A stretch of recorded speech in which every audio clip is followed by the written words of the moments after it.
Près de Lissomans. Près de Lissomans. La station des bons blancs. La station des bons blancs. Sensation Alpes. Sensation Alpes. La radio de Près de Lissomans. Aujourd'hui, je vous emmène à la Chartreuse de Mélan. C'est un ancien monastère classé monument historique en 1911. C'est un lieu emblématique de la ville de Taninges en Haute-Savoie. On a rendez-vous avec Julie qui va nous présenter un peu ce lieu emblématique.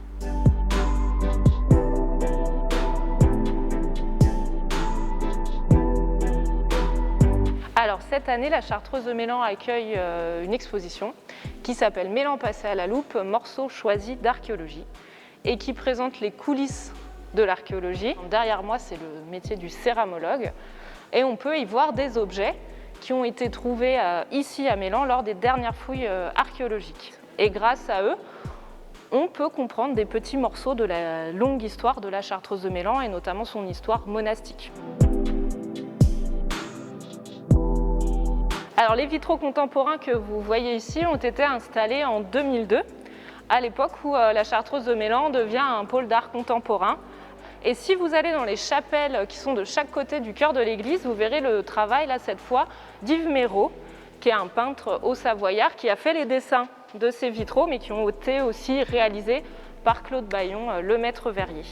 On se trouve maintenant dans le cloître. À l'époque, il était réservé uniquement aux femmes du monastère. Il a été détruit suite à un incendie, puis reconstruit au XVIe siècle.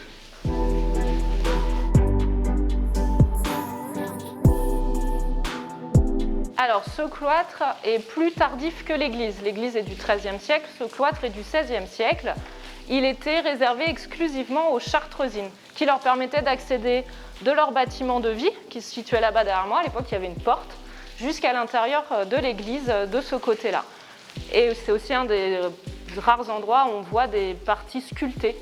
Alors le tuf, c'est la pierre qu'on voit derrière moi sur le contrefort. Pas forcément évident à sculpter. On a cependant à Mélan un très bel exemple de sculpture en tuf, qui est le chat ou le diable de Mélan. On ne sait pas trop, là il faut venir pour se faire sa propre idée. L'exposition Mélan passé à la loupe que Julie a pu nous présenter est visible jusqu'au 31 octobre prochain. Sensation Alpes. Sensation Alpes. La radio de Près de Lissomans.